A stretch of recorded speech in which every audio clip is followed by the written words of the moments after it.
À 7h05, la question santé d'Europe 1, Thomas Soto. Ce matin, le docteur Kierzek nous parle chiffon et votre conseil mode. Docteur, bonjour. Bonjour Thomas. C'est un body pour les bébés. Mais c'est pas du tout un conseil mode, c'est un conseil de prévention qui est relayé avec une initiative mode de la maternité de l'agglomération de Rouen qui va distribuer 6000 body aux bébés et donc aux nouveaux parents. Et sur ce body, et c'est là où c'est intéressant en termes de message de prévention, il est marqué « Je dors sur le dos et je jouerai sur le ventre ». C'est-à-dire plutôt que d'avoir un message qui ne sert à pas grand-chose, je suis le trésor de maman ou je ne sais quoi, et bien là c'est je dors sur le dos parce que c'est la mesure qu'il faut encore dire et redire pour prévenir la mort subite du nourrisson. Ce qui n'empêche pas par ailleurs d'être le trésor de maman.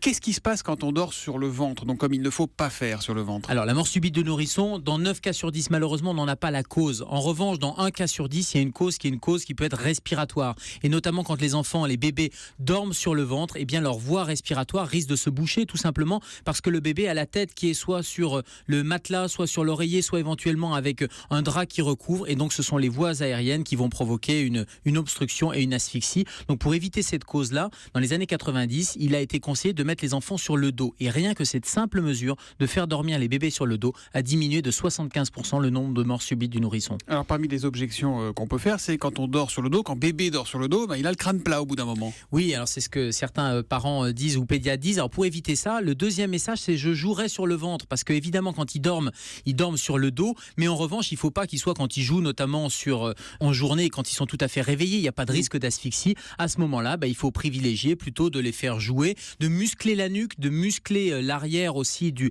cou. Quand ils font le petit effort là pour lever leur nuque, exactement, ça ça va muscler les muscles du cou, et donc ça va éviter d'avoir ce crâne plat. Et c'est pas parce qu'ils vont dormir la tête reposée sur le matelas que ça va provoquer cette plagiocéphalie, et ça c'est le mot savant pour dire le crâne plat.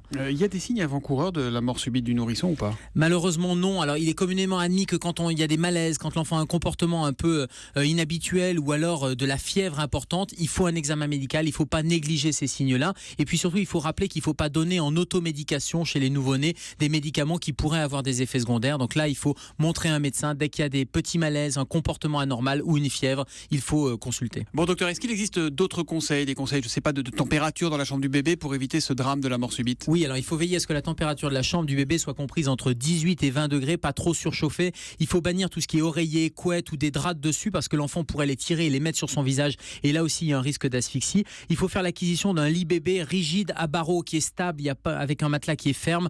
Tout ça doit être adapté à l'enfant, et la mesure qui paraît là aussi anodine, mais c'est de bannir le tabac. Le tabagisme passif est un facteur de risque très connu de la mort inattendue du nourrisson. Donc avec tous ces conseils, les nuits de bébé vont se passer remarquablement bien, et vous aurez un enfant en pleine forme. En plus il a un body avec je dors sur le dos, personne ne pourra oublier ce conseil. Voilà, c'est le body pense bête, pas bête du tout. Je dors sur le dos, je jouerai sur le ventre. Mettez-vous ça dans la tête, chers parents. Et bravo donc à l'agglomération de Rouen qui lance cette initiative. Le docteur Kierzek est en pyjama jusqu'à lundi, et il revient à 7h-5 en début de la semaine prochaine. À lundi, Gérald. À peu près ça, à lundi, Thomas.